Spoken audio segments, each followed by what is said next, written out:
Thank you everyone for joining us today.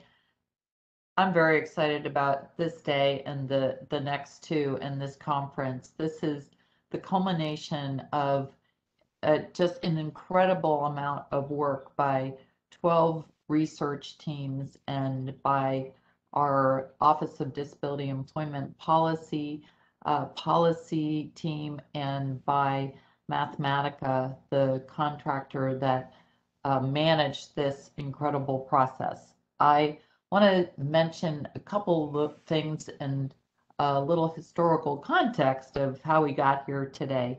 First of all, the transition of young people with disabilities into promising, lucrative, meaningful careers has always been a priority for ODEP. But now that we're in a pandemic and that interruption can really affect young people more than anyone, and young people with disabilities probably the most, it's critical that we know how to proceed and we know how to address some of the barriers the pandemic presents to the important community. And the 12 research proposals that are going to be presented in the next 3 days are amazing in the sense that they could have anticipated some of this. So many of them offer terrific strategies for helping young people mitigate major barriers in employment and services. And that's why I think it's so important that all of you are participating today and attending this conference. So this project builds on ODEP's SSI Youth Recipient Formative Research Project, which really looked across the research that had been done, identified promising areas for future research, and it also mimics something called the SSDI Solutions Project from 2015. That was an independent project that developed a variety of ideas for demonstrations to improve the disability insurance program, Social Security's. And for this one, we solicited proposals and did outreach to experts with knowledge of SSI youth transition from a variety of perspectives, including economists, vocational rehabilitation professionals, and youth service professionals. We held a formal process to review and score the proposals using a rubric provided in the solicitation. 48 proposals were submitted, and we selected 12 proposals with the help of 12 subject matter experts. And I also want to thank those subject matter experts. They've been involved in working with researchers to strengthen the proposals, and the result is a just a terrific component of policy proposals that are high quality and I hope will have a long life with other policymakers and service professionals and other researchers, even following this conference and our work. So as we go forward, I just want to mention that we announced our National Disability Employment Awareness Month theme. That we usually announce it in May because so many communities, businesses, schools, and agencies develop their NDEAM programs and materials based on the theme. And the theme this year is America's Recovery Powered by Inclusion. That indicates our interest in ensuring that the recovery from the pandemic is fully inclusive. And to the extent possible, young people need to be included in that recovery, in that inclusive recovery. So I do believe that with the help of some of the strategies presented in the next few days, that we will get there, and I'm excited partner with all of you going forward in that work. So I'm going to turn it back to Todd Honeycutt now to get us started. Thank you very much.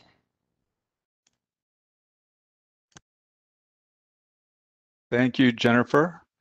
So I'm Todd Honeycutt. I'm a researcher at Mathematica, and with Gina Livermore, we've been leading Mathematica's effort on the SSI Youth Solutions Project. I want to talk to you first about today's agenda. We had the welcome from Jennifer Sheehy. I'll be talking a little bit about the current landscapes and challenges that youth with receiving SSI face.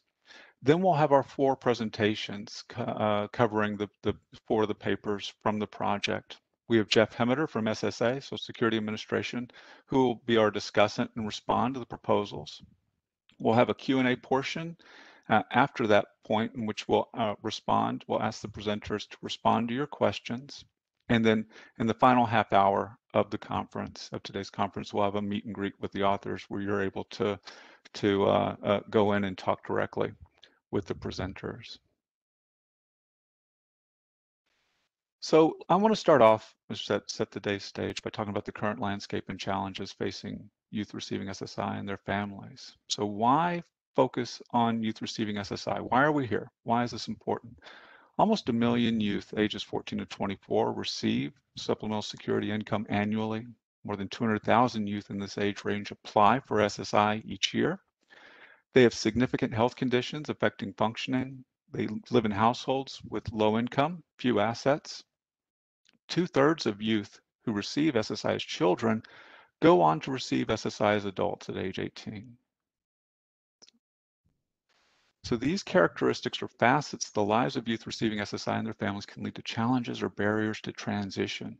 And these barriers include can include inadequate preparation for post-secondary education and employment, trying to navigate a service system that's not coordinated, not having the right information about the transition system or the services that are available to them, encountering limited or delayed access to services such as wait lists to receive services, and encountering staff who may have limited knowledge and use of evidence-based practices. So characteristics of youth receiving SSI combined with these challenges can lead to poor outcomes in the transition to adulthood relative to youth in general and to youth with disabilities. These poor outcomes can include low high school completion rates, low employment once they leave school, low access to post-secondary education opportunities, difficulty meeting basic needs like food and shelter, and high reliance on public programs. As well as high rates of social challenges such as poverty, incarceration, and unintended pregnancies. So all of these factors have led to ODEP's interest in promoting outcomes for these youth. And under the SSI Youth Solutions Project, ODEP funded 12 papers by subject matter experts exploring potential interventions that advance or can advance employment and other outcomes for youth receiving SSI. These interventions include novel, untested ideas that could promote outcomes, as well as enhancements or extensions of existing practices and services. As Jennifer mentioned, these 12 papers were selected through a competitive process, and all the papers are available through ODEP's website for the project. The papers address important considerations for policymakers, for advocates, for youth and families, and for other stakeholders, and the papers answer questions such as what gap or limitation in the existing system will the intervention address? That is, why do we need it? What agency could sponsor and implement the intervention? What existing evidence supports the theory of change behind the intervention? What are the potential costs and who will bear those costs?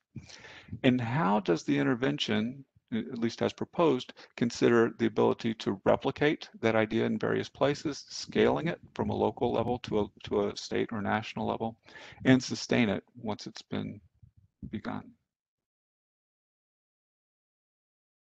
It's also important to consider the ideas and proposed interventions with diversity, equity, and inclusion, or DEI lens.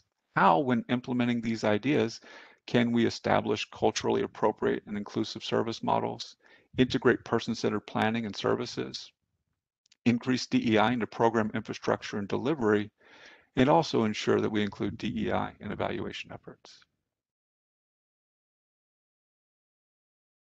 We're pleased today to feature 4 papers in the conference whose proposed interventions touch on training and apprenticeships, transition supports, and SSI criteria. First up, Kevin Hollenbeck, an independent consultant and formerly with the W.E. Upjohn Institute for Employment Research, will discuss his proposal on educational residential programs. Next, we'll have Dan Keene, who's an expert on apprenticeships from the Urban Institute, and he'll discuss what an apprenticeship infrastructure for youth receiving SSI could look like.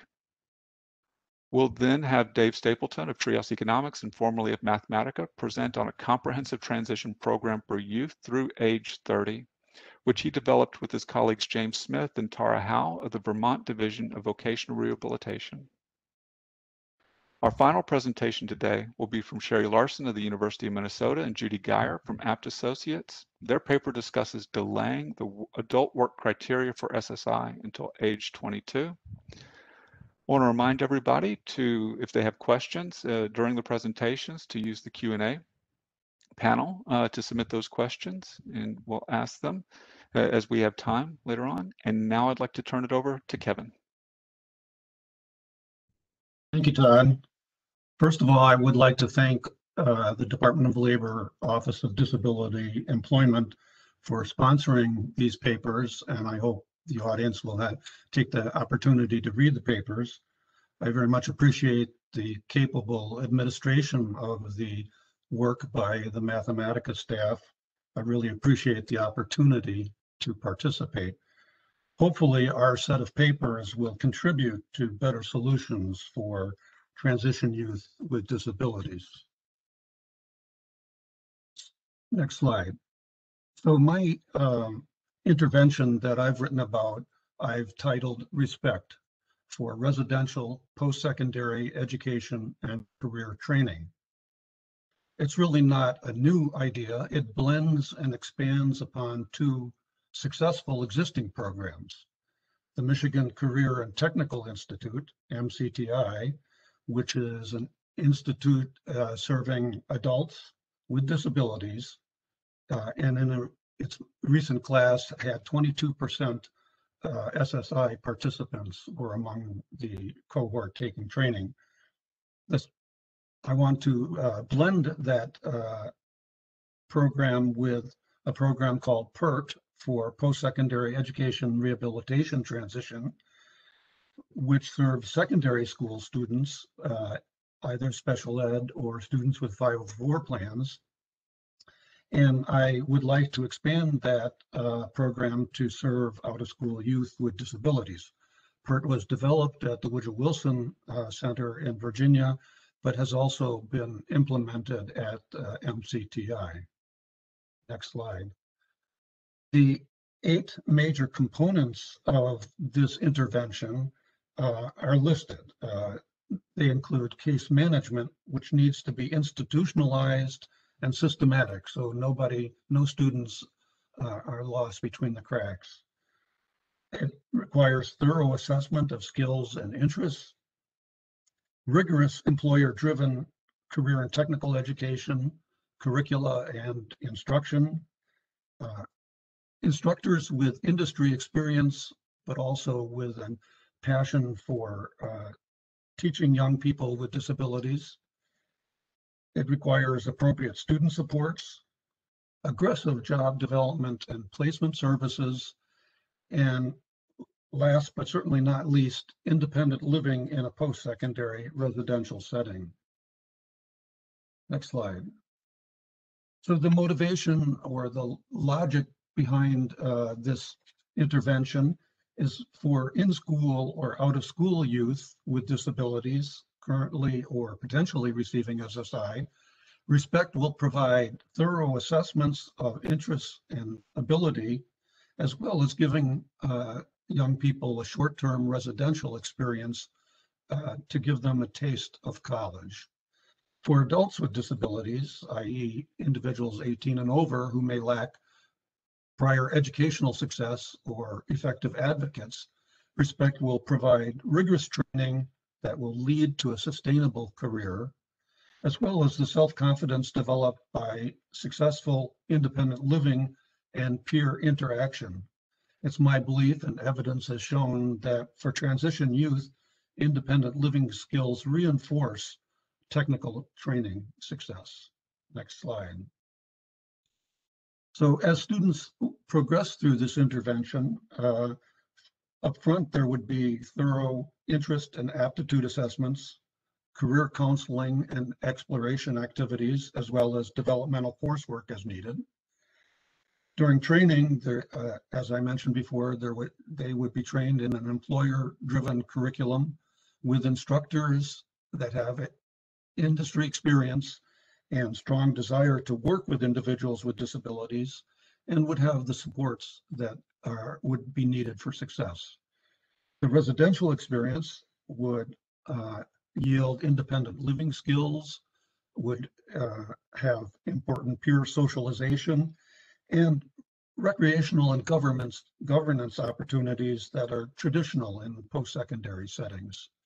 Finally, placement at the end of the training would require aggressive job development by staff, as well as developing job search skills for the students and following up with employers and students upon placement. Next slide. So key features of RESPECT based on data from MCTI or from PERT. There's substantial diversity in both faculty and student characteristics is, of course, very important. The institutions are accredited. The programs offer recognizable certificates. Over the last few years, MCTI in particular has had very high completion rates, over 90%, and very high placement rates, 80 to 90%, with average weekly wages that average between $400 and $425 per week.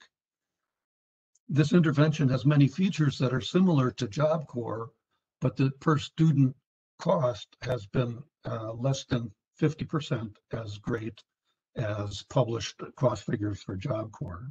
Next slide. The intervention has strengths and has some limitations.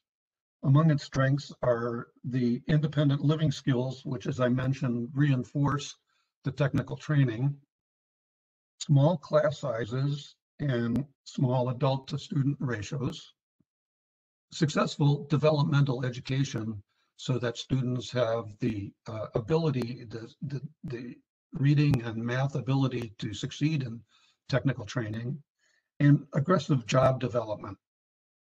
Among the limitations that I suggest in my paper is a question of whether this intervention is scalable within the current institutions or at other institutions. A key question is whether this intervention can be successful with out-of-school youth, which is a population that is not currently served by either of the precursor programs. And finally, there may be a perception that this intervention is segregated and sheltered. It is not. It is no different than any, visiting these campuses is no different than visiting any small liberal arts college. But of course, perceptions can be reality. Next slide. So in terms of the next steps, I suggest, I think that it would be important from a research point of view to do a randomized control trial or quasi-experimental design evaluation of MCTI and or PERT. These programs have quite positive outcomes, but causality has not really been rigorously tested. Beyond that kind of research activity, I would see a single site demonstration of the full intervention as I have outlined it to test its efficacy and to address implementation issues with respect to out-of-school youth. And assuming that has some success, I believe we would move to a multi-site demonstration to test the replicability and scalability of this intervention within states or across states. And we might want to vary various components of the intervention to evaluate the value added of each. Next slide. Just in conclusion, I would say in focus groups that I've participated in and informal interactions with youth at MCTI, it is very apparent that an outcome from that intervention is a very high level of self-respect. Thank you. Thank you, Kevin. And now I'd like to turn it over to Dan King. Dan? Hi, thank you. My contribution to the SSI Youth Solutions Project is titled Building an Apprenticeship Infrastructure for Youth Receiving SSI. I want to start by thanking ODEP for the support for this work and Mathematica for putting together a really great group of proposals and supporting us with very thorough and thoughtful feedback for our proposals over the last year. Next slide. So the intervention that I'm proposing is a youth apprenticeship infrastructure for youth receiving SSI and other youth with disabilities. And I've specifically envisioned this as happening through a grant program. And the reason for that is that grant programs we found in the past with apprenticeship are a good way to test different models for supporting apprentices. Apprenticeship programs are very diverse in the United States, and so testing different models that work is a nice approach to developing these systems. A grant program could also support a variety of different types of grantees. Based on prior apprenticeship grant programs, we might expect that these grantees for an SSI youth grant program could be high school districts. High schools are very traditional youth apprenticeship coordinators, so in youth apprenticeship grants, high schools play a prominent role. They could also be state vocational rehabilitation agencies, which are particularly well positioned to provide supportive services for SSI youth. They could also be nonprofits like disability rights organizations and other apprenticeship intermediaries that might have a sectoral role that would move into the space of supporting youth with disabilities and SSI youth. Next slide. The rationale for using youth apprenticeship to support SSI youth is that apprenticeship is a very peculiar type of training model that's flexible because it combines classroom-based instruction, which is called related technical instruction, with paid, productive, on-the-job training. So that flexible approach to learning really supports a strong connection to the labor market and skills development for the apprentices. There's not a large research base on apprenticeship currently, but what we do know suggests that apprenticeship dramatically improves participants' earnings and employment. One of the strongest studies on this was produced by Kevin, who we just heard from. Also, Deborah Reed from Mathematica has a study that finds improved earnings and employment for apprentices. And not just apprentices, but we know from work supported by the Commerce Department that apprenticeship provides value to the employers that train and pay the apprentices.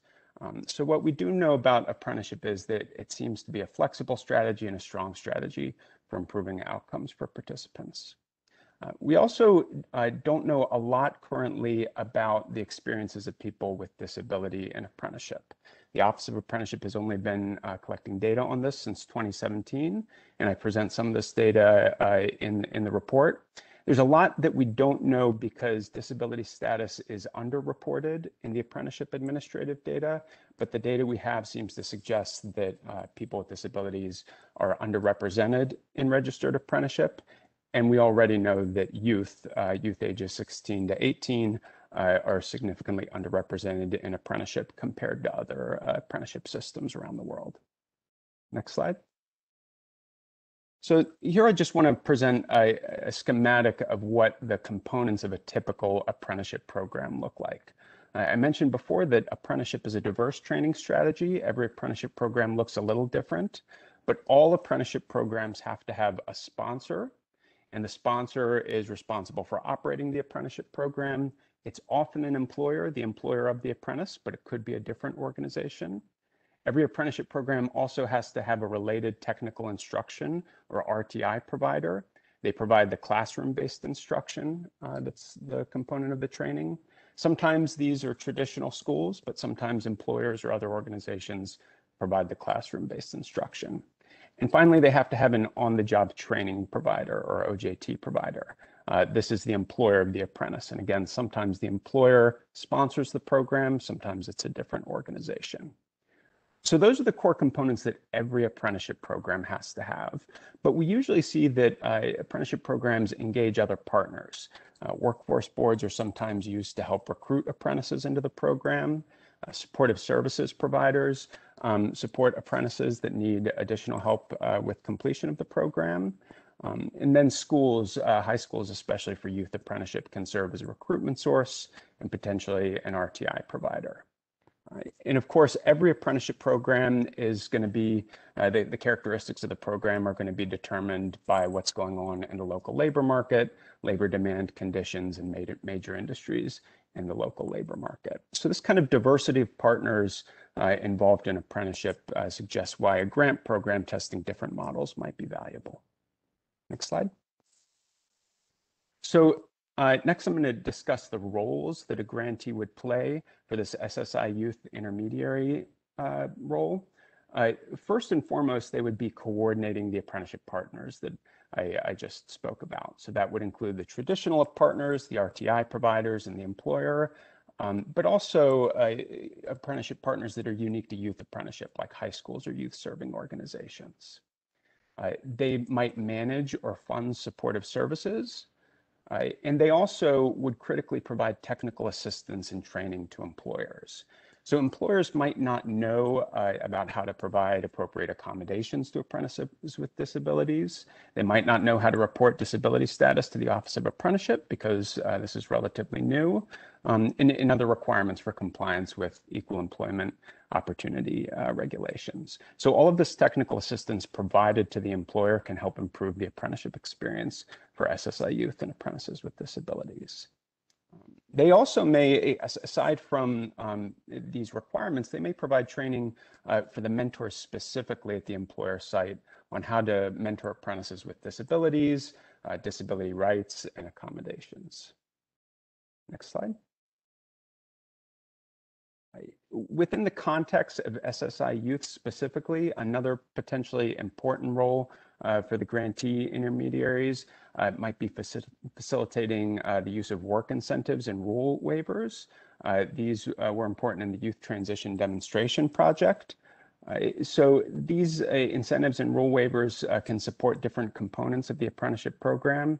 The student earned income exclusion can help apprentices keep benefits as their earnings increase during the apprenticeship program, keep SSI benefits.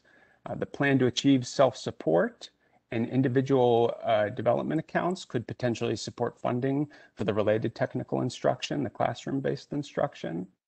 And continuing disability reviews can also help apprentices keep benefits as their income increases. So one of the things we learned from the Youth Transition Demonstration Project was that these various incentives and benefits and rule waivers had a weak effect on employment and earnings, even if they increased total income in many cases. So I want to emphasize that they're not a substitute for outreach and recruitment of SSI youth or youth with disabilities. That wouldn't be the purpose. But the grantee intermediary organization would want to help reward youth for the work that they do. And so if any of these benefits could potentially be secured, that would be an important role. Next slide. So the strengths of youth apprenticeship for SSI youth is apprenticeship's proven track record for improving employment and earnings outcomes. It brings multiple partners at the table that can all serve the different needs of SSI youth and youth with disabilities. And the intermediary would be the core of bringing those partners together. I also want to emphasize that learn and earn models guarantee competitive pay in an integrated work environment. So these aren't sheltered workshops. It has to be competitive employment to be a registered apprenticeship program. Some limitations of the proposal. We know that employers currently employ people with disabilities at low rates and often therefore aren't knowledgeable about designing inclusive apprenticeship programs. ODEP has some other initiatives to help think about what an inclusive apprenticeship program looks like and providing that kind of technical assistance to employers. But there's a lot that employers currently don't know, and that would be a major constraint that the intermediaries would have to overcome. Next slide.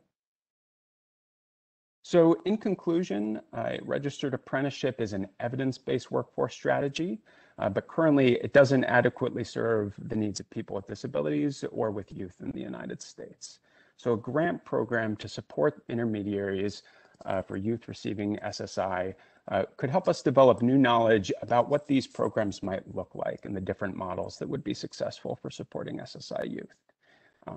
The intermediary model in particular is well suited for benefits coordination, training, and all the technical assistance to employers that would be required for the success of a program like this. Next slide. And that's my contact information if you have any questions, and I look forward to questions in the Q&A. Thank you.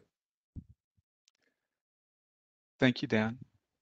I want to remind people about the accessing closed captioning through the multimedia viewer. So if you need that, please click on that panel and you can see the closed captioning.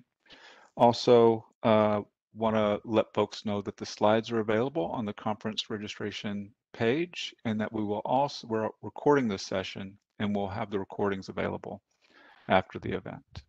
So with that, I'd like to turn it over now to Dave Stapleton. Dave?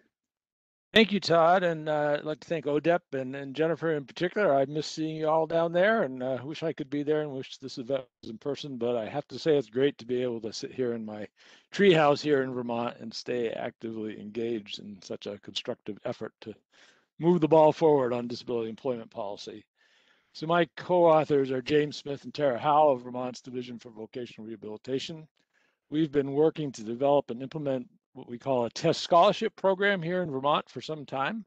We think the idea has legs in Vermont and that other state or local areas could pursue the same idea if they chose to.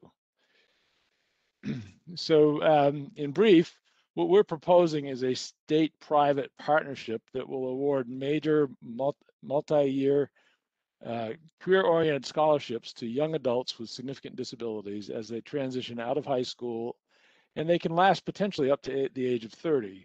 Their disability must be sufficiently significant to qualify them for SSI if they were not working as an adult. At least initially, only individuals from low-income families would be eligible, and that's due to resource constraints. To maintain eligibility after award, the scholar must develop and actively pursue an individualized career plan, and then the program will review progress on an annual basis and renew the award, assuming sufficient progress has been made. The program will establish an ABLE account for each TESS scholar and make contributions to the account on a quarterly basis, and the scholar can use the money to support pursuit of a career. And a career coach will help the scholar develop and pursue that career plan, and the state will do what it can to protect access to in-kind services and supports for which the scholar would be eligible for if they were not pursuing a career. And the program will also actively encourage and facilitate pursuit of post-secondary training and education that is very career focused and I think employer driven, similar to the types of education that Kevin and Dan have both been talking about. Next slide is, sorry, I'm having, yeah, so just to give you a little bit of background about this, the acronym TESS comes from the 2007 final report of the Ticket to Work Advisory Panel, which sketched the fundamental changes to the landscape for youth with significant disabilities, intended to remove significant barriers and disincentives to their pursuit of economic self-sufficiency, which they observed at the time. So they called this new program TESS. There have been a number of policy changes since 2007 that have substantially reduced these barriers and disincentives. Most notably, I think the 2010 Affordable Care Act and the 2014 Workforce Investment and Opportunities Act, and also the ABLE Act, which is particularly material to our proposal.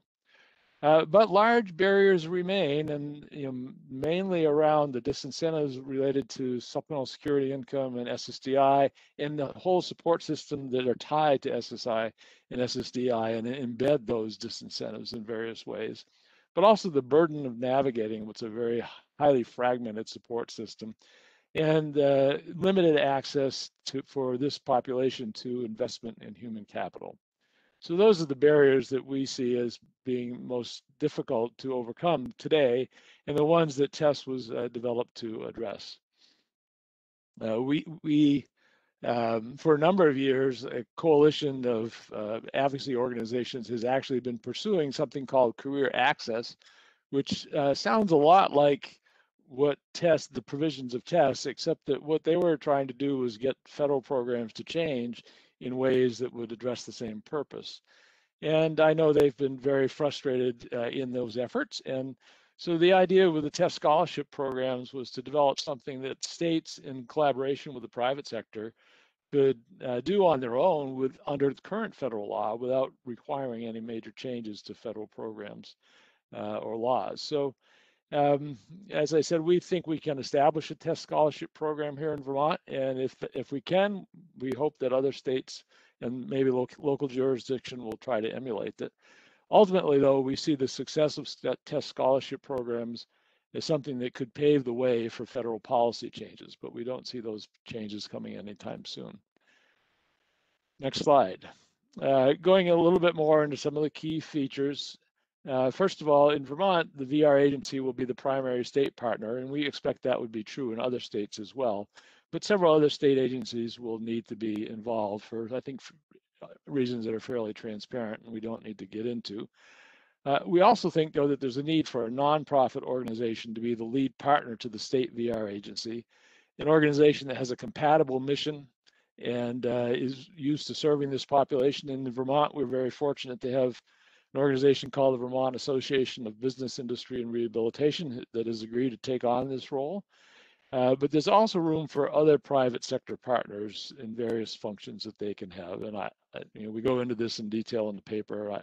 For lack of time, I'm not going to do it now. But this all has to be supported by some sort of governance organization. So we're planning to have an advisory committee or a steering committee, if you will, in which each of the partners will be represented, and they'll basically oversee the design and operation of this program. The funding for this program will not come from the federal government, not expected. Of course, we'd always welcome federal support, but it will come from foundation grants and private donors and sponsors of individual scholars.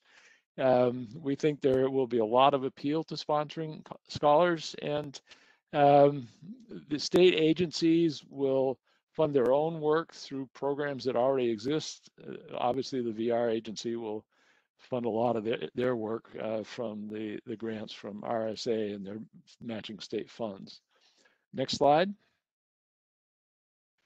So concerning how people get into the scholarships in the first place, so the individuals will apply for scholarships when they're completing their secondary education. The pre-employment transition counselors from the VR agency, as well as other school counselors and special education teachers, will support outreach and support the students writing their applications and their families. The program will have a review committee that will accept applications and determine whether the applicant meets the program's eligibility criteria. Now, at least initially, we expect the number of awards each year to be well below the number of eligible applicants, the number of people that actually want them. So what we're planning to do is have a lottery, and all eligible applicants would be put into the lottery, and they'd know this in advance. And by the luck of the draw, some would get awards and some would not. Even those who don't get awards will still be eligible for a lot of services that would normally be available to them anyway. In order to ensure that the scholars actively pursue a career, they will have to apply for a renewal on an annual basis. They'll have a career coach who can support them with that application effort, but that'll be the mechanism through which we ensure that they are making progress and not just using their scholarships for other purposes. The most distinguishing feature of the TESS, next slide, sorry, is the establishment of an ABLE account in the name of the scholar. I'm guessing everybody on the call is familiar with 529A accounts or ABLE accounts. This program will deposit $2,500 into the scholar's account every quarter of the year once an award is made. And the funds will become owned by the scholar at that point, but the scholar will need to use them under the guidance of the career coach to pursue a career. And if they don't use it appropriately, they'll risk losing the scholarship. It will end. It could end at any time if there's gross misfeasance, but would also more likely end at the end of the year during the renewal process. The total award over the lifetime of the scholarship is up to $100,000 if they manage to keep it until they're age 30. And importantly, the income and assets, as many of you likely know, that are in the ABLE account are not counted in determining eligibility for SSI under the means test. The second key feature of the scholarship program is that each scholar will be assigned a career coach. It's the coach's job to help the individual continue to learn the executive skills that they're going to need to be living economically independent in the future, and to help navigate, go through this process of getting into a career. They'll help to develop the individualized career plan, as I indicated earlier, get it approved, navigate pursuit of that plan, which may be helping them get scholarships for other educational opportunities or whatever they need in order to get through education and training and start the job. And if the individualized career plan gets jettisoned, they'll need to update it if something goes wrong. People don't follow straight paths from high school into a career.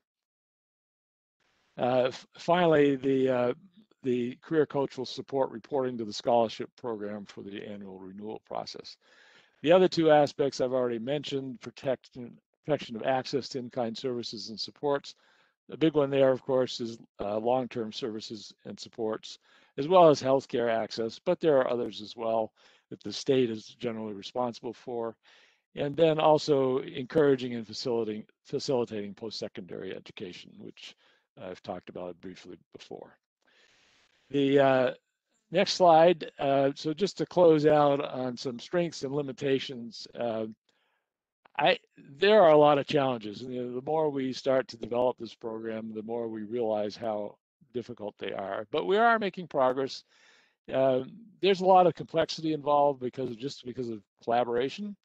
And so we need to set up a governance structure that's suitable for that, and that's going to take some time and effort. There's a lot of uncertainty at this point about the financing, and we think it's really important to make sure we have enough financing that those first scholars can be confident that they actually can get the scholarship for a period that could be as long as 12 years.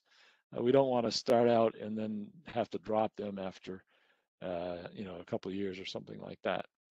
As I said, the demand, we expect the demand for these scholarships to far exceed the supply early on. And so we think this lottery is an important feature. We see it as a fair way to allocate the limited resources that will be available. And we will make sure that eligible applicants that don't get scholarship will still remain eligible for other supports. But a feature of having a lottery like this is it's going to support rigorous evaluation. So we'll be able to follow the outcomes for both those who win the lottery and those who don't in terms of their employment and program participation through administrative data over many years indefinitely, and by comparing the outcomes for those who get the scholarships to those who don't, we'll learn a lot about what the impact the scholarships have on their careers, at least for a number of years into the future. And finally, I want to say that while we've designed test scholarships to reduce what we perceive to be the biggest existing barriers and disincentives to pursuit of a career by the scholars, it's important to recognize that the scholars will continue to face many systemic barriers and disincentives that will not go away.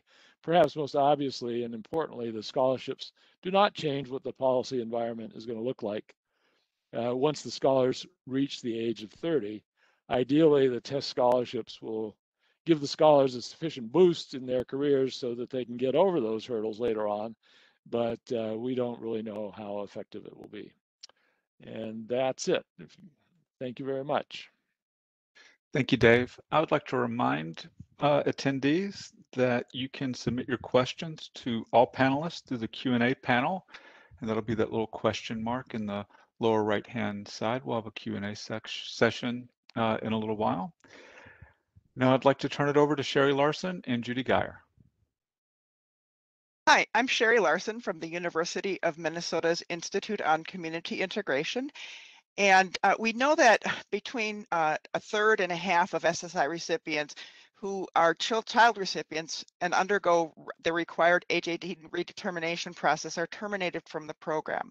We know that some of those individuals had not had a redetermination for years and may have had their benefits terminated sooner had they had that redetermination, but that doesn't explain what happens to the others. We wondered whether the same person evaluated under the child criteria and the adult criteria at the same time would experience different eligibility determinations. Now, having studied this eligibility question at length, we are proposing a test that would change how eligibility is determined for young adults ages 18 to 21 years. Next slide, please. Our intervention would postpone the use of the adult disability criteria for SSI eligibility, which is capacity for substantial gainful activity, until a recipient is age 22.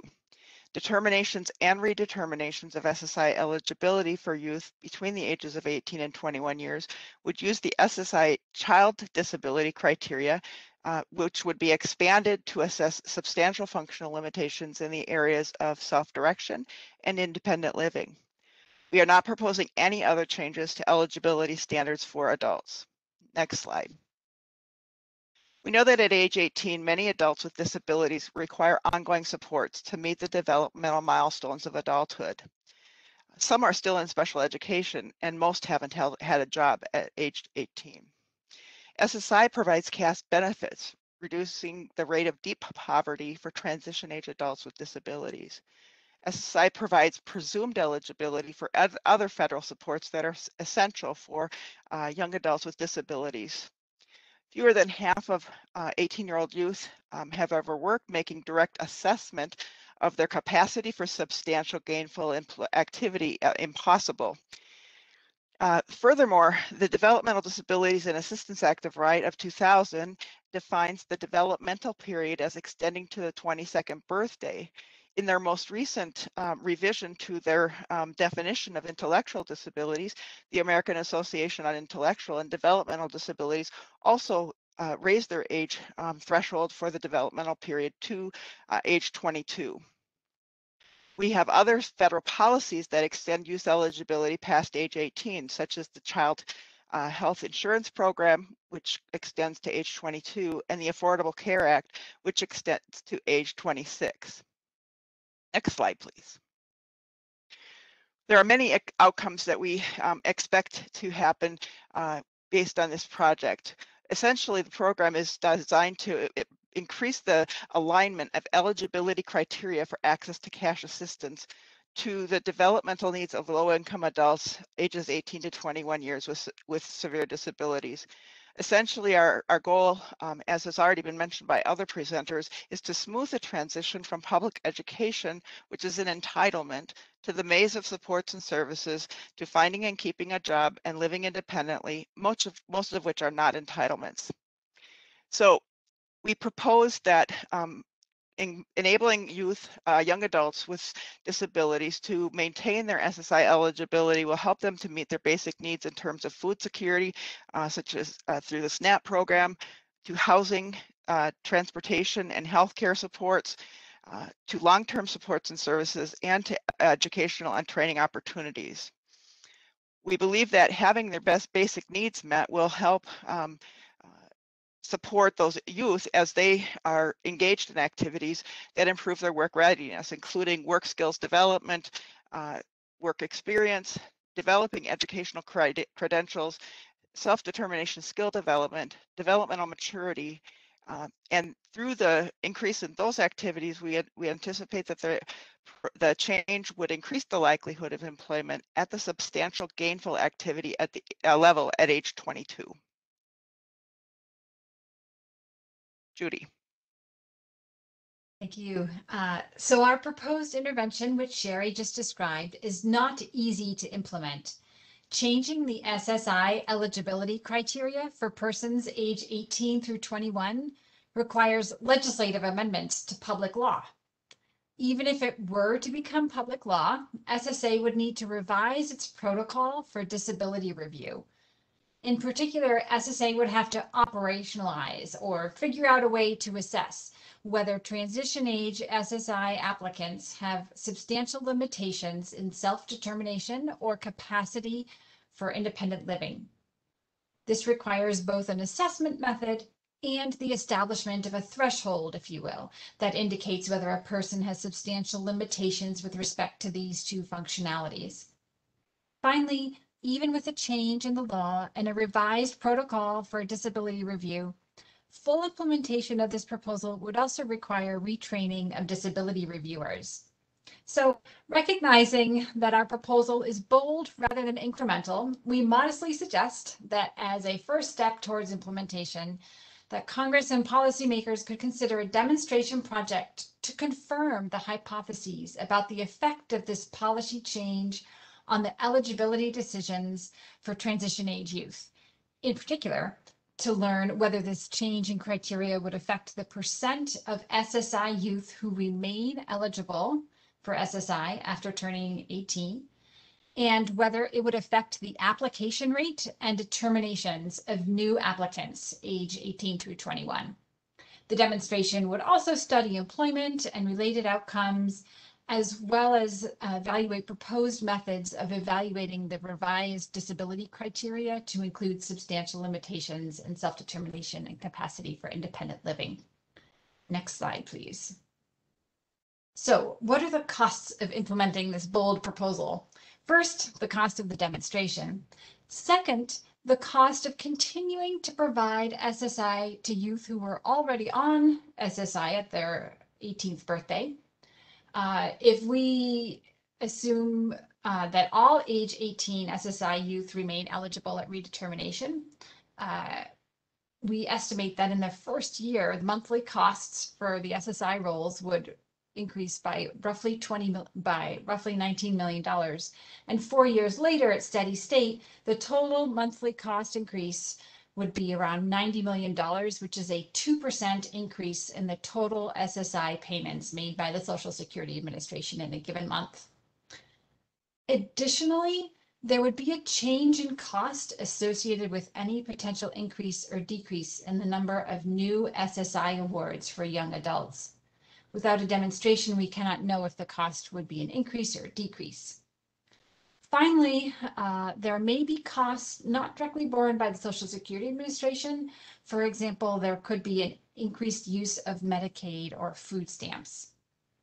I'll mention, of course, that if SSI receipt during transition to adulthood improves future well-being, as we theorize, this proposal is not necessarily a net cost. There could be a net benefit if this support during transition age improves future employment and earnings outcomes, thus improving tax revenues as well as lives. Next slide, please. To summarize, Sherry and I suggest that the current eligibility determination for SSI for adults age 18 through 21 does not adequately meet the needs and realities of those who meet disability criteria as established by the Developmental Disabilities Act. To amend this disconnect, we propose that SSI determinations and redeterminations for youth ages 18 to 21 should use the child disability criteria, and that the criteria for this age group include the assessment of self-determination and capacity for independent living. This policy change would align SSI disability criteria with other federal legislation on developmental disabilities and healthcare. Moreover, our written paper summarizes a wealth of descriptive statistics and quasi-experimental findings from the literature that show that SSI receipt and its resulting enhanced access to services improves the ability of individuals with impairments to meet basic needs, including housing, food security, healthcare, long-term supports and services. The National Academy of Science listed all of these basic needs, as well as education, training, and employment supports, as being critical to transition age youth with impairments to improve their work readiness. A demonstration project to test our proposed policy change will help the public understand its associated costs and impacts. That's the end of our presentation. Thank you very much to the Office of Disability Policy and Mathematica for this opportunity and very helpful feedback throughout. Thank you, Sherry and Judy, and all our authors for sharing your ideas for advancing the transitions of youth receiving SSI. I now invite Jeff Hemmeter to provide his insights into the proposals offered today. Jeff is the Acting Deputy Associate Commissioner in the Office of Research, Demonstration, and Employment Support at the Social Security Administration. Jeff? Thank you, Todd. Thanks, everybody. Good afternoon, everybody. So as Todd said, I'm with the Office of Research, Demonstration, and Employment Support at the Social Security Administration. We're the office primarily responsible for the disability insurance and supplemental security income work incentives for the return to work programs, the ticket to work program, the work incentives, planning and assistance grants, and the various demonstrations. Personally, I've worked on several research projects related to transition age SSI recipients, including the Youth Transition Demonstration, and currently I support the evaluation of the Promoting Readiness of Minors in SSI or PROMISE projects. It's a pleasure to be here and be part of this conversation, and I want to thank the Office of Disability Employment Policy, Mathematica, and all the authors for their interesting, innovative, and in some cases, quite bold proposals. I first want to give a standard disclaimer, though, that everything I'm about to say does not represent the views of the Social Security Administration. To quickly review a couple things, the SSI program is a means-tested program for people with disabilities and the elderly. It ensures that people meeting the eligibility criteria have a minimum level of income for food, shelter, and clothing. As the name itself suggests, it was not intended to be a standalone payment, but a supplement to people's own earnings, Social Security benefits, and other income. It has resource limits and SSA-specific definitions of disability, which include a medically determinable physical or mental impairment that results in marked and severe functional limitations for children or results in the inability to do substantial gainful activity for adults. As Todd noted at the beginning of the panel, about 1 million SSI recipients are between the ages of 14 and 25. Roughly 20% of adult SSI recipients started receiving SSI before age 18, and at age 18, all SSI recipients need to go through a redetermination. After all appeals, just under half lose their SSI eligibility. And that's actually up from about a third in the mid-2000s when I first started doing research on this population. That change in SSI eligibility comes at just about the time many youth are leaving the secondary school system and the accompanying supports. The successful transition to adulthood has been a continuing topic in policy discussions, of which these papers are now part. I want to make one comment about some work incentives that SSA administers for the SSI program, but there are many that play parts in the proposals that we just heard about. The one I want to highlight, though, is Section 301, or continued payments under vocational rehabilitation or a similar program. That comes into play when an individual is found ineligible as a result of a medical continuing disability review or age 18 redetermination. In that situation, benefits can continue if the individual is participating in an appropriate program of vocational rehabilitation or similar services, including special education. All the papers today include a variety of services and supports that have strong evidence that, when provided correctly, can produce the desired outcomes. So there really isn't much to discuss on that front. I'll start with some comments on the papers, and I'll start with the ones that to me at least seem like more tweaks to the system than wholesale rewrites to the system. I want to start with Daniel's paper on apprenticeships. His proposal of an intermediary model supporting apprenticeships seems to be something that could be implemented almost immediately. As he notes, apprenticeships are not widely used in the US, but their effectiveness seems compelling. For high school-aged youth receiving SSI, it could also help fill the gap between childhood benefits and the Ticket to Work program. From my understanding, it seems like these could qualify an individual for continued payments under Section 301 and, at least for school-based apprenticeships, the student earned income excluded. It seems there's definitely room to grow in the space, though, with few youth apprentices currently identified as having a disability, and presumably even fewer receiving SSI. The supply and quality of apprenticeships is one thing that seems like it would be important to hear more about. As somebody who isn't particularly familiar with apprenticeships, I'd like to know more about the variation in quality and potential ways to expand them out of the construction industry, where they seem to be most predominant. Other youth job training programs like the Marriott Foundation's Bridges program or the Project Search model have had a wide success in a wide array of employer-focused settings for youth. And it would be interesting to know if there are any lessons from that, or from those or similar programs that could be brought to the apprentice approach. Really, the one thing I would have liked to see more in this paper is what post-apprenticeship success means. Completing an apprenticeship is one thing, but translating that increase into long-term independence might be another. We've definitely seen programs where promising early results fade to oblivion when the services end. And it would be important to see if apprenticeships can lead to lasting changes in youth outcomes. Turning to Kevin's proposal for the residential post-secondary education and career training or RESPECT program, I found this very interesting. Certainly residential programs for youth have been around for a while. For example, Job Corps has a long history. But the proposal's focus on youth with disabilities seems a bit more unique. And like Daniel's approach, I think it's implementable in the current environment. I think a key aspect of this will be family support. One of the lessons from Promise and YTV projects have really been the importance of families buying into a program. Many families may be a bit skeptical about sending away a child for whom they've felt the need to protect for so long. And many families also don't really have the mindset to support, or at least to fully support independence. I think a family component to this could help alleviate any fears. And I think this is important because it seems like a fairly expensive proposal, potentially over $10,000 a year, which I admit is not as high as Job Corps, but it's, if you look at the Promise projects, it's definitely on the higher end of those. So it would be important to make sure that any progress toward independence isn't wiped out when the youth return from their residential experience. Somewhat relatedly, the proposal also mentions ensuring that there are caring adults to serve as a type of counselor or mentor. More transparency about that position, as well as the criteria for the position, the general safety of the child, of youth, could be helpful. One thing about a demonstration in this area, I would just urge caution against prescribing a specific role for SSA in the recruitment piece of the proposal. SSA has a vast array of resources that might be useful. Can't guarantee they would be, but they could be available. So I just recommend being flexible on that.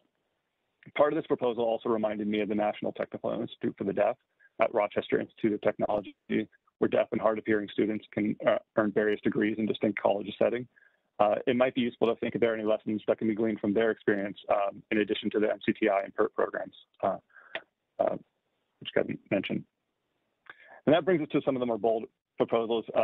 So Cheryl and Judy's paper is truly bold, and I appreciate that they are very upfront about that. And to repeat why, they're basically proposing a new definition of disability for youth ages 18 to 21. Essentially, the age 18 redetermination and new applications in that age range would continue to consider marked and severe functional limitations, but also add an assessment of self-direction and capacity for independent living. Part of the motivation is that this would, in their view, better align with the definition of childhood. At age 22, these youth would be held to the adult disability standard, and by using the new standard at ages 18 to 21, youth could keep their SSI eligibility longer and all the associated services that typically accompany it through Medicaid and other providers. As Judy mentioned, changes in the definition of disability reviews would require substantial changes to the disability determination process that SSA uses. And I would note that a lot of those changes would need to be done even for a demonstration, not just for a full scale, if this was on a scale. So I would say I don't doubt that longer access to SSI brings better access to Medicaid and related services. The question I have really is whether SSI should be the ticket to those other services rather than the income support it was intended to be. If the goal is really to ensure people have access to services, it always seems more efficient to me to find a way to provide those services without an intermediary. And in this case, SSI seems to be an intermediary to these other services. A second question is whether the current policy is already sufficient to do this. Section 301, as we mentioned, already allows people to keep receiving SSI after age 18 if they are in a program that is likely to result in them not needing SSI. Many youth appeal their age 18 redetermination and receive statutory benefit continuation during that appeal. And so they simply aren't eligible for Section 301, even if they are participating in VR or VR-like services. So it may seem like Section 301 isn't used as much as it could be, but there's a very pure programmatic reason for that. A bigger question, though, is if youth are not already receiving the services the proposal suggests they would now become eligible for after age 18, I think we need to know why not. What does this change that would actually make these services more likely to be provided after age 18 in a generally fractured adult service sector than in the more unified education-based service sector. It's back to the question of if the issue is that people are not receiving the services they should already be receiving, it seems more efficient to go after that issue directly. I do find it interesting that the authors argue that no other aspects of the SSI program would change, and I think there needs to be a little bit more considered here. If we're using a child-based definition of disability, it seems like continued parental deeming and other childhood rules would logically be consistent at ages 18 to 21. Additionally, I also think that I think some other things need to be fleshed out a little bit more fully, such as what this means for the Ticket to Work program, where older youth affected by the new definition could potentially assign a ticket. The ticket's role paying for services seems somewhat incompatible with the potential for a large removal from the program at age 22, completely unrelated to work. So I think that needs to be fleshed out a little bit more. Additionally, currently the DI and SSI programs use the same definition of disability for adults, and there are many concurrent beneficiaries. This proposal would seem to create a separation between the two and potentially cause confusion or additional work for DDS examiners and others. Since SSA's authority to change the DI program rules will expire at the end of next year, this is actually something that probably needs to be considered pretty soon for if there were to be a demonstration about this. That said, it's a bold proposal, and I appreciate the thought that the authors have done, especially to the costs and the potential implications. That brings me to David, James, and Tara's transition to economic self-sufficiency or TESS scholarships. This is another very bold proposal providing cash supports on top of SSI until age 30. Similar proposals have been around for a while, as Dave mentioned, but this version uses the relatively new ABLE accounts for the $10,000 a year scholarship as a way to preserve SSI eligibility, which makes sense. And I find it surprising, actually, that more service providers, such as foster care programs and others, don't do this more often. TESS scholarship participants would have specific career plans, and the scholarship could be terminated if they don't meet the continuing requirements. The authors acknowledge the need for collaboration across various service providers, and they propose both vocational rehabilitation, centers for independent living, and others, which all seem like very important partners. We've seen from the Promise demonstration that such partnerships are both possible and very important. My main comment on this proposal is simply related to the cost of the intervention. $10,000 is more than most young adults will receive from SSI in a year, by a few $1,000s. So this more than doubles their income. The incentives for people to participate, even if a yearly review determines a participant isn't eligible after 1 year, are high. And I think this is something that could have implications for who chooses to participate and the overall costs. If these funds are intended to be used for post-secondary education, I think some consideration needs to be given about the role of Pell Grants and other sources of financial aid. I also mentioned, as I mentioned before, $10,000 is on the high end for yearly services, but that doesn't include the staffing, services, and resource costs that would go along with this. So at scale, it seems like this would require a significant budget. Dave mentioned the importance of ensuring financing is available for the full period. So I know the authors are well aware of how much money they would need to do this. One other kind of question I do have about this is why age 30? I think it's interesting, but I think also if somebody's self-sufficient at age 26, which seems to be the goal of this, according to this, they would still be getting several tens of thousands of dollars. And it seems to me to divorce the program success from the cost of the program, which in my view seems to be something you want to have more closely aligned. I might quibble with some of the descriptions of SSA's policies or the reasons why other proposals may not have gained traction, but overall, I think this is a very interesting proposal, and it will be interesting to see how it plays out in Vermont. To sum up, I think these authors provide interesting ideas about potential ways to help youth with disabilities receiving SSI successfully transition to adulthood. I would love to get in the weeds about potential challenges in doing these as demonstrations, but I won't do that here. This is a longstanding policy issue, and I thank the authors, Todd and Gina and the others at Mathematica and the Office of Disability Employment Policy, Jennifer Sheehy and others, for taking the time to think about new ways to address this. One last thing before I stop. I'd be remiss if I didn't mention SSA's new Interventional Cooperative Agreement Program, or ICAP, which is designed to let interested potential partners propose projects for relatively small cooperative agreements with SSA targeted toward increasing employment and self-sufficiency of individuals with disabilities and other priorities. These aren't for large amounts of money, maximum is about $3 million, but it seems like there is an overlap between the SSI Youth Solutions Project and the proposals here and the ICAP funding opportunity. Proposals are actually due on June 21st, though, so I hope everybody is actually already aware of it. Thanks again, and I appreciate all the effort that's going on. I'm looking forward to the discussion and the next 2 days of this. Thank you. Todd? Thank you very much, Jeff. I appreciate your comments and insights there. So now it's time for our question and answer period. So some audience members have submitted questions. If you have a question you haven't submitted, please do so through the Q&A widget in the bottom right corner. And now I'd like to a little more to ask the questions that have been posted. Gina? Sure. I think I will shoot these towards the authors in their order because that's sort of how they came in. So Kevin, can you elaborate on the evidence and experiences of people who have gone through the MCTI and PERT so far, and what strategies can Respect use to identify and recruit out-of-school youth? Well, first of all, the MCTI has been around for several decades. I think they're celebrating their 75th anniversary, and every year they produce annual reports that give outcome data. So I'm most familiar with the last 5 to 10 years of outcome data, in which, as I said in my presentation, they're placing between 80 to 90% of their graduates into employment. They do 90-day follow-ups, but unfortunately, they, to my knowledge, there's no data beyond the 90-day follow-up. So in their annual reports, they report retention through 90 days, which again is typically of those placed in the neighborhood of 80 to 90%. It's a great question about outreach to out-of-school youth.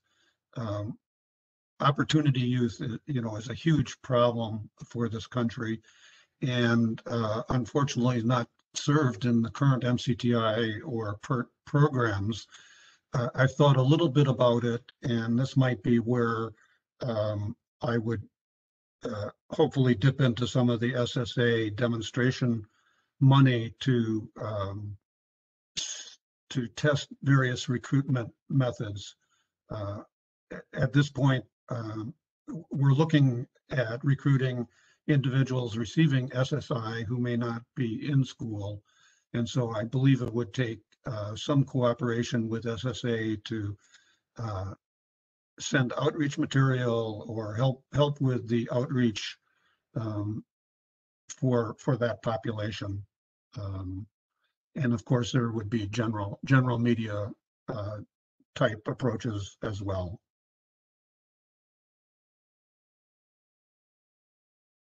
Okay, thank you. So Dan, here's a question for you. This comes from a person affiliated with a high school special education transition program. And she notes that some parents with children receiving SSI are worried when they offer paid internships at a work site, and that they also do not have the resources to provide on-site job coaches to accompany less independent students. And she's wondering if your proposal for the apprenticeships would somehow address these types of challenges. Sure. Well, so first thinking about apprenticeship in general, the on-the-job training is delivered by a mentor that that works individually and closely with all apprentices, and that's before even getting into this particular proposal. So they're not exactly job coaches that have experience in working with people with disabilities, but there's a mentorship role built into the apprenticeship model. I think that's one of the roles of the intermediaries that I highlighted as being one of the most important, that the employers and the mentors specifically don't necessarily have the skills that they need to provide this kind of coaching and the kind of mentorship. that the apprentices would need, and so providing that technical assistance and training to the mentors that are already in apprenticeship programs and already doing that work, I think would help to fulfill this this job coach role. And of course, different approaches to the job coach role can be experimented with the grant program, since what it looks like on the shop floor at these employers varies by program. I think developing different strategies that meet the needs of different employers and will work with different employers is another important way to approach it. But to a certain extent, and maybe not to the extent required by SSI Youth and Youth with Disabilities, but to a certain extent, the coach role is already built into the apprenticeship model because of the mentors who deliver the on-the-job training. Okay, did you want to comment on anything about the parents' fear of the loss of benefits? I think a component of your intervention was. Yeah, it was so. So the reason why supporting intermediaries as grantees, as opposed to funding streams for employers directly to support the apprenticeship program, is the coordination of a lot of these benefits, and if there's any way to maintain benefits, and so that's why some of these grantees with greater expertise in SSI than the employers themselves, it would be helpful to have them as grantees. Okay, Dave Stapleton.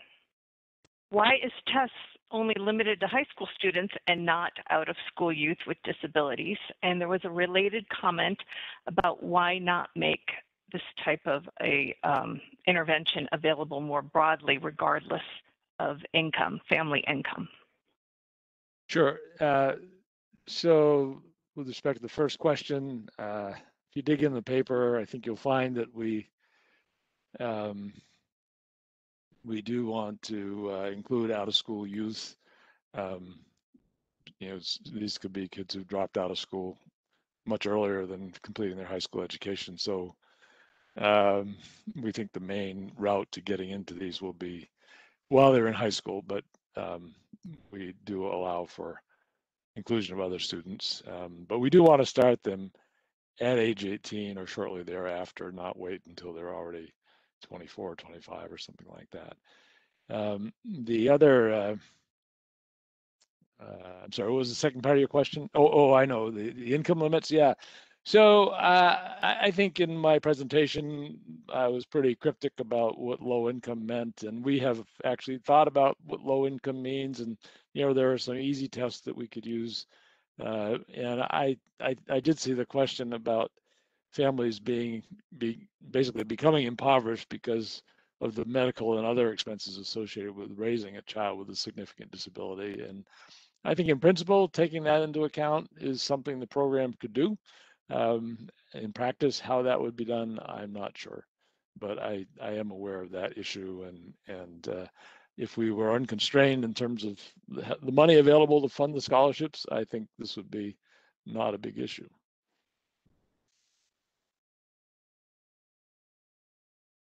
Okay.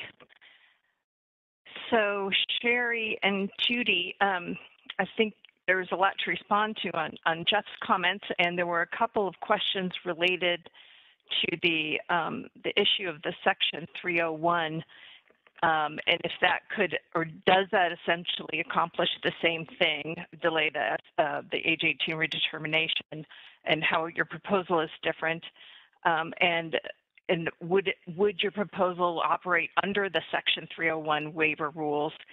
And somebody else was interested on where they could find data on people who are eligible and utilize 301. So maybe Jeff can chime in on this issue as well.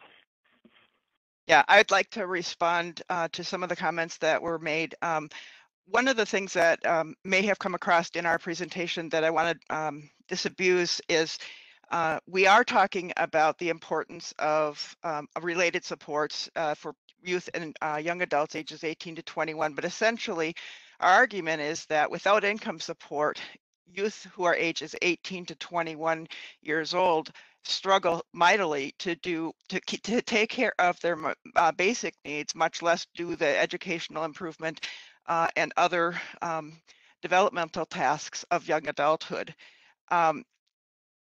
In terms of Section 301, we were not proposing this to be under the Section 301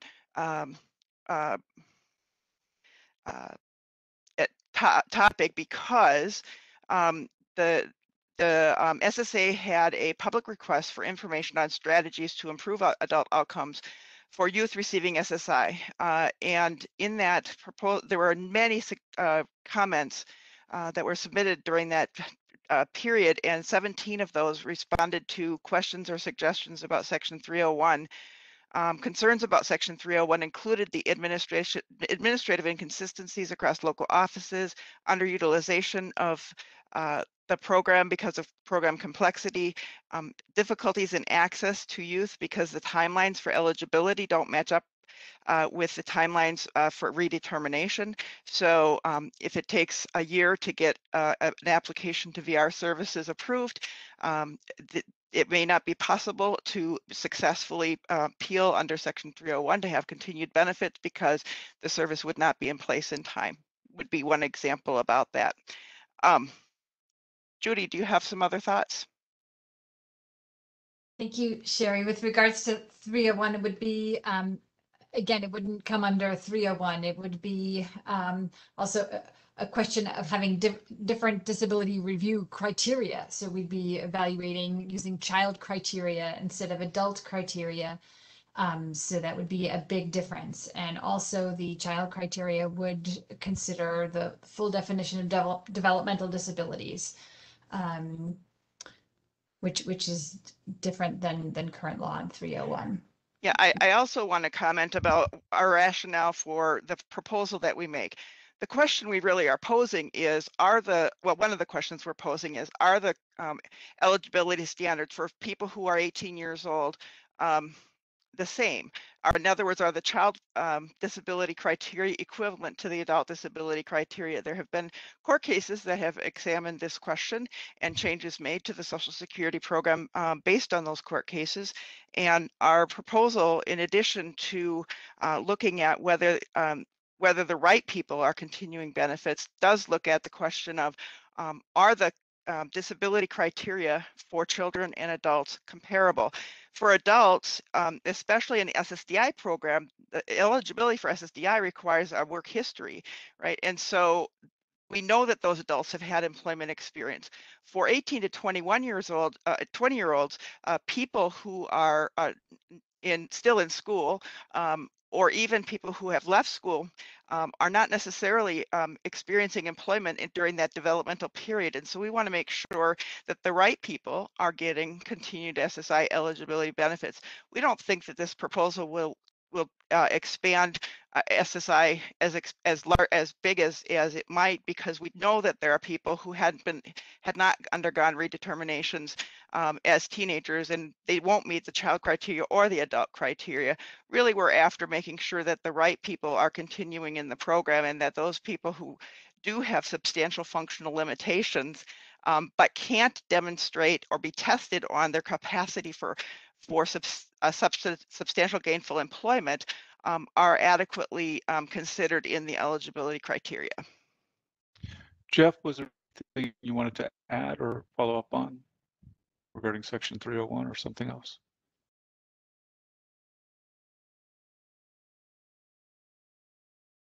Sorry.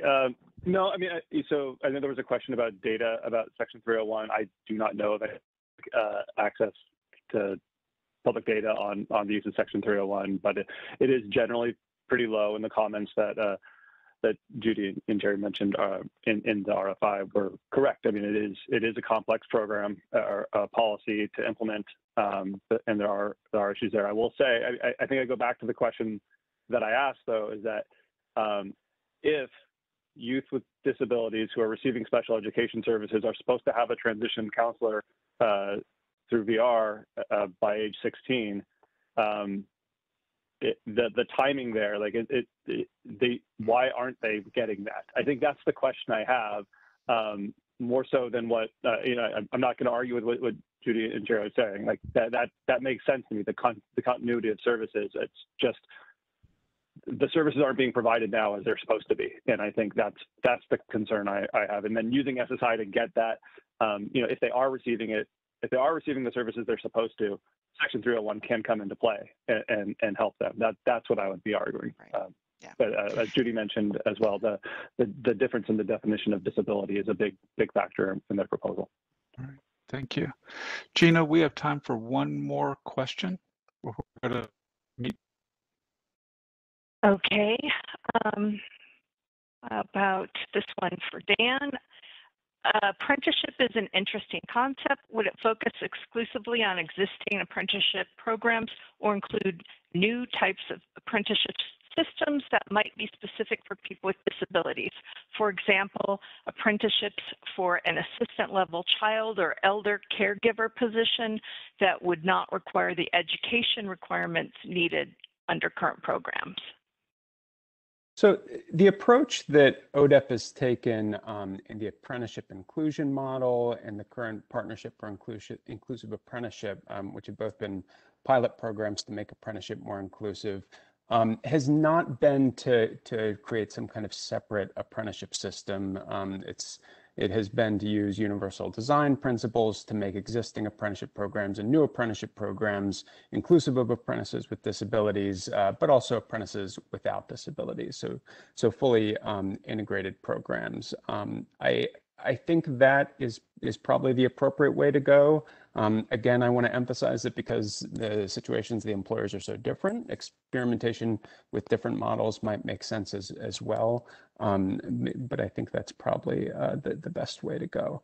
And in these grant programs, the Office of Apprenticeship is supported as well.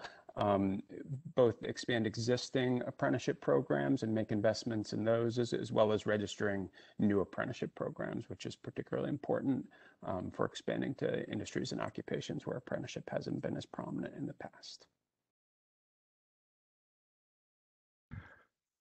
Thank you. Appreciate the panelists, the discussions, the Q&A responses thus far.